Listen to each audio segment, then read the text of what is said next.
नहीं होता है, ना डिपार्टमेंट में होता है, ना कोई काम वहाँ पे उस तरीके से किया जाता है। तो ये तो असफलता है इस गवर्नमेंट की, जो बड़े उम्मीद के साथ गवर्नमेंट को चुन के दिया था गोवा की जनता ने, लेकिन उसमें वो खरे नहीं उतरे हैं। एक तो लगातार भ्रष्टाचार करना, जो मेन मुद्दे हैं उसकी तरफ से लोगों का ध्यान भटकाना। आप जानते हैं कि यहाँ पे क्या क्या हो रहा है, ना एक्सीडेंट कितने हो रहे हैं, लॉ एंड ऑर्डर की क्या स्थिति है। जो मेन जिम्मेदारी रहती है कोई भी गवर्नमेंट की बनने के बाद, यहाँ के लोगों को सुरक्षा दे।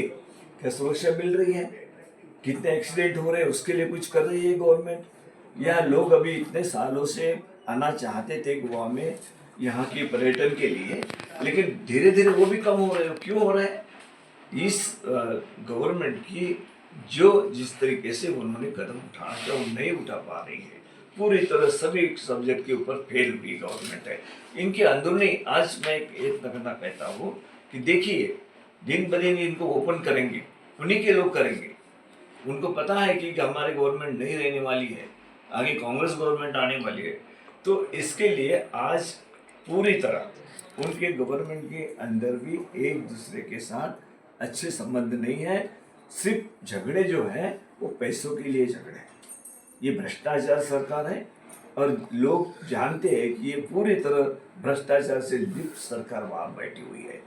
और इसीलिए पूरी तरह जो हमारे लोग हैं, गोवा की जनता है, वो चाहते हैं कि ऐसी भ्रष्ट सरकार सत्ता पे नहीं रहनी चाहिए। जो दूसरी पार्टी को फोड़कर वो अपनी गवर्नमेंट चलाना चाहते हैं। वहाँ पे कुछ भी रहो, लेकिन हम कुछ कर सकते हैं। हर मिनिस्टर इसमें लगा हुआ है कि मुझे कैसे ज़्यादा पैसे मिले, मैं कैसे ज़्यादा कमाऊँ। इस तरीके से गोवा की जनता का हित नहीं हो सकता है। गोवा की जनता को चाहिए सब जाति धर्म के लोगों को साथ में ले चलने वाली सरकार चाहिए। गोवा को चाहिए लॉ एंड ऑर्डर यहाँ पे सही आगे चलती रहे, ये गवर्नमेंट यहाँ के लोगों को चाहिए।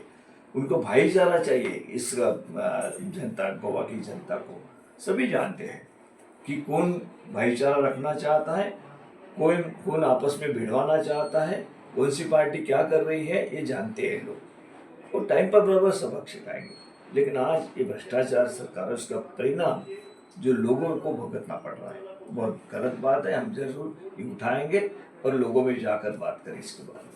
सर, कुछ दिन पहले जो पांडुरंग मटकर है एक्स मिनिस्टर, उसने भी सेम स्टेटमेंट किया था और बाद में उसने बोला कि मैंने ऐसा कुछ बोला ही नहीं।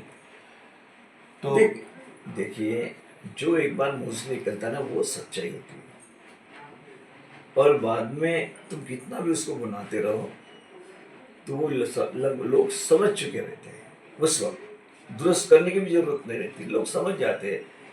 पहला बताना लोग ये मानते हैं कि भी सही बोला है, बाद में लोपा तो भी करते हैं। तो उसके कैरेक्टर के बारे में लोगों को लगता है कि कैसा आदमी है। कल ये बोल रहा था मुकर गया है, किसका प्रेशर आया, क्यों आया?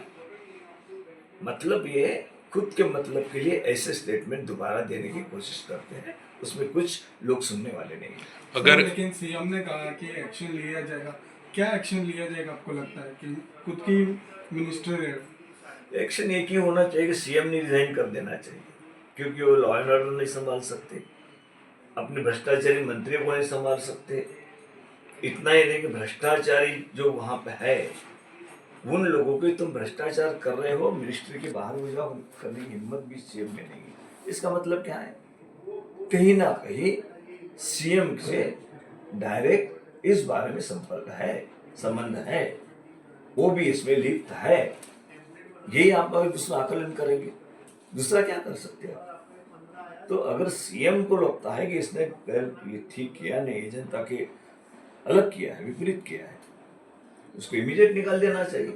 लेकिन वो हिम्मत सीएम में है क्या? क्यों नहीं है? चोर चोर मौसरे भाई जो बोलते हैं ना, उस तरह की बात है। मुझे नहीं लगता किसी को निकालेंगे, वो तो बढ़ावा दे रहे हैं, निकालेंगे क्यों?